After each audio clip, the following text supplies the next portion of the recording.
ঠাকুর শ্রীরামকৃষ্ণের প্রাণাধিক প্রিয় ছিলেন নরেন্দ্রনাথ, আর নরেন্দ্রনাথের জীবন সর্বস্ব ছিলেন ঠাকুর শ্রীরামকৃষ্ণ। ঠাকুরের যেমন সব একদিক, নরেন একদিক, তেমনি নরেন্দ্রনাথেরও সব একদিক, ঠাকুর একদিক। ঠাকুর ছিলেন তার মা, বাবা, বন্ধু, আত্মীয়, সব কিছু। ঠাকুর যতদিন স্থূল দেহে ছিলেন ততদিন নরেন্দ্রনাথ তাকে ছেড়ে কোথাও যেতে পারেননি, এমনকি সন্ন্যাস নিতেও পারেননি।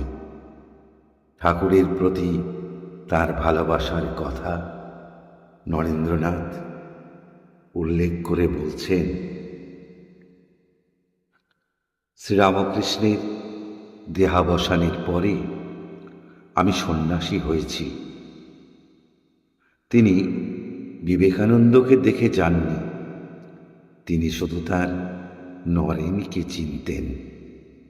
ভালোবাসার সেই বন্ধন আমি সন্ন্যাসী হয়েও কাটিয়ে উঠতে পারিনি। সব বন্ধন ছিন্ন করেছি, একটি বন্ধন পারিনি।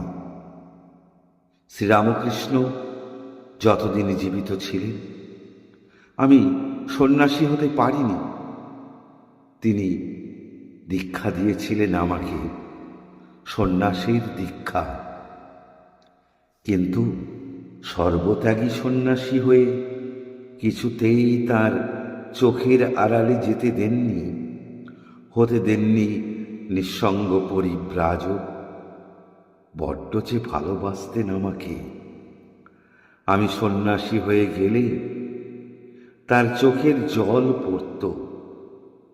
আমি জননী ভুবনেশ্বরীর চোখের জল ফেলতে পেরেছি, হতে পেরেছি সন্ন্যাসী, কিন্তু শ্রীরামকৃষ্ণকে কষ্ট দিতে পারিনি। তাকে কষ্ট দিতে পারিনি।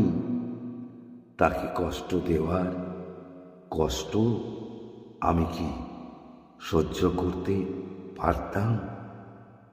এই হচ্ছে নরেন্দ্রনাথের শ্রীরামকৃষ্ণের প্রতি এক সমুদ্র ভালোবাসা।